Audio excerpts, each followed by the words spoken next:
Hello दोस्तों, यदि आप भी क्लास 11th में स्टडी कर रहे हैं और 27 अगस्त को हिंदी का फर्स्ट टर्मिनल एग्ज़ाम देने वाले हैं तो अभी के इस क्लास में हम लोग क्लास 11th के लिए हिंदी के क्वेश्चन पेपर देखेंगे 27 अगस्त के परीक्षा के लिए। तो आप लोग क्लास में अंत तक बने रहिएगा और ये साइंस, आर्ट्स, कॉमर्स तीनों के लिए सेम पेपर रहेगा। तो अगर आप साइंस से हैं, कॉमर्स से हैं या आर्ट्स से हैं, तीनों के लिए सेम पेपर रहेगा क्लास 11th का हिंदी का। तो चलिए हम बिना देर के क्लास को स्टार्ट करते हैं। फर्स्ट टर्मिनल एग्जामिनेशन 2024 से 25, समय 1 घंटा 30 मिनट का ही रहेगा। तो सबसे पहले खंड अ मिलेगा। खंड अ में आपसे वस्तुनिष्ठ प्रश्न पूछा जाएगा, यानी ऑब्जेक्टिव टाइप क्वेश्चन। तो फर्स्ट क्वेश्चन देखिए पूछा गया है, पूस की रात शीर्षक पाठ के लेखक का क्या नाम है। बताना है कि पूस की रात शीर्षक पाठ के लेखक कौन है, बताना है यहीं। तो राइट आंसर क्या हो जाएगा, प्रेमचंद्र है। राइट आंसर सी हो जाएगा। 2 नंबर क्वेश्चन है, पूस की रात क्या है। बताना है कि पूस की रात क्या है, कहानी है, एकांकी है, आत्मकथा है या उपन्यास है। तो राइट आंसर क्या हो जाएगा, पूस की रात कहानी है। Right answer option number A होगा। 3 नंबर क्वेश्चन है, अधिकार में उपसर्ग तथा मूल शब्द अलग कीजिए। यहाँ पर अधिकार में मूल शब्द और यहाँ पर मूल शब्द और उपसर्ग बताना है, अलग अलग दोनों। तो राइट आंसर क्या हो जाएगा, सबसे पहले उपसर्ग बताइए, अधिकार में कौन सा उपसर्ग होगा। तो उपसर्ग पूछा गया है, तो उपसर्ग किसी भी शब्द के पहले जुड़ता है। तो अधिकार में सबसे पहले तो उपसर्ग अधि हो जाएगा और मूल शब्द क्या हो जाएगा, कार बचेगा। तो अधि प्लस कार, राइट आंसर बी हो जाएगा। यहाँ पर संधि विच्छेद नहीं पूछा गया है, उपसर्ग तथा मूल शब्द पूछा गया है। तो उपसर्ग हो जाएगा अधि और मूल शब्द हो जाएगा कार। क्वेश्चन नंबर 4 पूछा गया है, नेता का स्त्रीलिंग रूप क्या है। नेता का स्त्रीलिंग रूप क्या है। तो राइट आंसर 4 का ऑप्शन नंबर ए हो जाएगा, नेत्री। क्वेश्चन नंबर 5 पूछा गया है, यहाँ पर मानवीय शब्द में जुड़े प्रत्यय के लिए कौन सा विकल्प सही है। यानी मानवीय शब्द में प्रत्यय बताना है, तो प्रत्यय लास्ट में जुड़ता है शब्द के लास्ट में। तो मानवीय में कौन सा प्रत्यय है, तो राइट आंसर क्या हो जाएगा, ऑप्शन नंबर बी हो जाएगा, यह प्रत्यय है। क्वेश्चन नंबर 6 है, जिन संज्ञाओं से एक ही प्रकार की वस्तुओं अथवा व्यक्तियों का बोध हो उन्हें कहते हैं। जिन संज्ञाओं से एक ही प्रकार की वस्तुओं अथवा व्यक्तियों का बोध हो उन्हें क्या कहते हैं। तो राइट आंसर 6 नंबर का ऑप्शन नंबर बी हो जाएगा, जातिवाचक संज्ञा कहते हैं। क्वेश्चन नंबर 7 है, विवाह शब्द का लिंग क्या होगा, स्त्रीलिंग, पुल्लिंग या उभयलिंग या इनमें से कोई नहीं। तो विवाह शब्द क्या है, तो विवाह शब्द यहाँ पर पुल्लिंग है। राइट आंसर बी हो जाएगा, विवाह होता है न कि विवाह होती है, इसलिए पुल्लिंग हो जाएगा। क्वेश्चन नंबर 8 नंबर क्वेश्चन है कि माँ ने बच्चे को खिलौने खरीदे, यह वाक्य किस कारक का उदाहरण है। कारक चिन्ह बताना है, कौन सा कारक होगा, माँ ने बच्चे को खिलौने खरीदे। तो कारक चिन्ह याद होना चाहिए, आप लोग 10th क्लास में भी पढ़े होंगे कारक चिन्ह। तो चिन्ह क्या है, माँ ने बच्चे को खिलौने खरीदे। चिन्ह है यहाँ पर को बताना है कि किस में आता है। को किस में आता है, संप्रदान कारक या संबंध कारक या संबोधन कारक या करण कारक। तो राइट आंसर क्या हो जाएगा, यहाँ पर देखिए माँ ने भी चिन्ह है लेकिन ने नहीं होगा, क्योंकि माँ ने बच्चे को खिलौने खरीदे, तो चिन्ह को होगा। को किस में आता है, तो राइट आंसर ए हो जाएगा, संप्रदान कारक में को आता है। क्वेश्चन नंबर 9 पूछा गया है, निम्न में कौन सी कृति प्रेमचंद्र की है।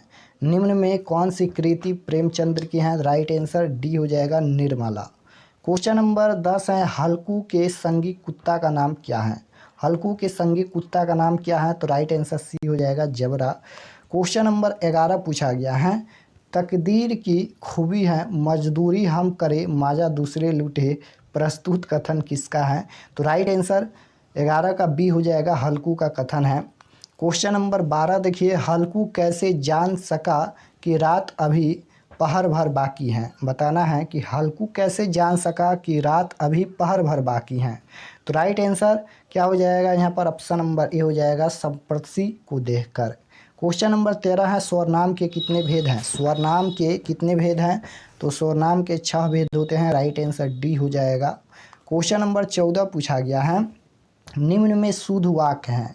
शुद्ध वाक्य बताना है, तो शुद्ध वाक्य कौन है, ये ऑप्शन है, मैं गाने की कसरत कर रहा हूँ। श्री कृष्ण ने अनेक नाम हैं, श्री कृष्ण के अनेक नाम हैं। उसकी पत्नी बड़ी लंबा है, मैं आपकी दर्शन करने आया हूँ। शुद्ध शब्द बताना है, तो राइट आंसर क्या हो जाएगा, श्री कृष्ण के अनेक नाम हैं। राइट आंसर बी हो जाएगा। क्वेश्चन नंबर 15 है, जहां लोगों का मिलन हो इस वाक्य खंड के लिए एक शब्द है। तो राइट आंसर 15 का सी हो जाएगा, सम्मेलन। क्वेश्चन नंबर 16 देखिए, 16 नंबर क्वेश्चन है, विद्यापति किस काल के कवि हैं। विद्यापति किस काल के कवि हैं, तो आदि काल के कवि हैं। राइट आंसर डी हो जाएगा। क्वेश्चन नंबर 17 है, विद्यापति का जन्म स्थान है। विद्यापति का जन्म स्थान कहाँ है, तो राइट आंसर ये हो जाएगा, बिस्फी।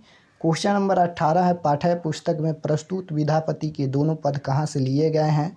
तो राइट आंसर बी हो जाएगा, विद्यापति यहाँ पर पदावली से। क्वेश्चन नंबर यहाँ पर हो गया 19 नंबर। देखिए 19 नंबर क्वेश्चन है, विद्यापति रचित प्रथम पद में राधा को चंदन भी विषम क्यों महसूस होता है। तो राइट आंसर 19 का ऑप्शन नंबर सी हो जाएगा, श्री कृष्ण के वियोग में। 20 नंबर क्वेश्चन है, अपने द्वितीय पद में नायिका के मुख की उपमा विद्यापति ने किस उपमान से दी है। तो राइट आंसर 20 का बी हो जाएगा, चंद्रमा से। 21 नंबर है, हाथ मलना मुहावरे का अर्थ है। हाथ मलना मुहावरे का अर्थ क्या है। तो राइट आंसर डी हो जाएगा, पछताना।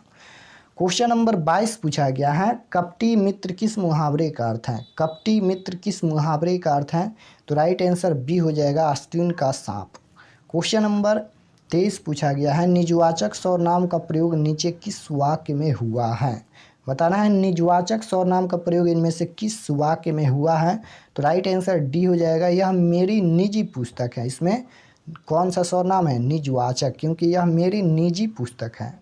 24 नंबर क्वेश्चन है, गंगा शब्द निम्न में से कौन पर्यायवाची शब्द है। गंगा शब्द का पर्यायवाची शब्द बताना है, यानी गंगा का अनेक नाम क्या है। तो राइट आंसर ये हो जाएगा, मंदाकिनी भी कहते हैं। 25 है, आयात शब्द का विलोम क्या होगा। विलोम शब्द मतलब उल्टा शब्द, आयात का उल्टा क्या हो जाएगा, निर्यात हो जाएगा। राइट आंसर ये होगा। 26 नंबर है, क का उच्चारण स्थान क्या होगा। तो क का उच्चारण स्थान कंठ होता है। राइट आंसर सी होगा। 27 नंबर क्वेश्चन है, स ध्वनि का उच्चारण स्थान क्या होगा। स का उच्चारण स्थान बताना है। तो right answer option number C हो जाएगा, तालु। 28 नंबर है, निम्न में कौन अभिनव जयदेव भी कहे जाते हैं। तो राइट आंसर डी हो जाएगा, विद्यापति। 29 नंबर क्वेश्चन है, प्रेमचंद्र का निधन हुआ था। प्रेमचंद्र का निधन कब हुआ था। तो राइट आंसर ये हो जाएगा, 8 अक्टूबर 1936 को। 30 नंबर क्वेश्चन है, मुन्नी के पति का नाम क्या है। मुन्नी का पति का नाम बताना है। तो हल्कू है। राइट आंसर डी हो जाएगा। तो यहाँ पर हम लोग क्लास 11th के हिंदी के 30 क्वेश्चन देखे हैं और आप लोग इसे तैयार कर लीजिएगा। और अगर आप लोग चैनल पर नए होंगे, चैनल को ज़रूर सब्सक्राइब कर लीजिएगा, ताकि आने वाले नेक्स्ट क्लास आपके पास ज़रूर पहुँचे। और व्हाट्सएप ग्रुप ज्वाइन नहीं किया है तो आप लोग व्हाट्सएप ग्रुप और टेलीग्राम ग्रुप ज्वाइन कर लीजिएगा। नंबर देते हैं, नंबर है 8292929627। इस पर आपको व्हाट्सएप पर मैसेज करना है। उसके बाद आपके पास एक लिंक भेजा जाएगा, आप लोग क्लास 11th के लिंक को दबाकर व्हाट्सएप ग्रुप ज्वाइन कर लीजिएगा। तो मिलते हैं नेक्स्ट क्लास में, तब तक अपना स्टडी कीजिए। आप सभी को धन्यवाद।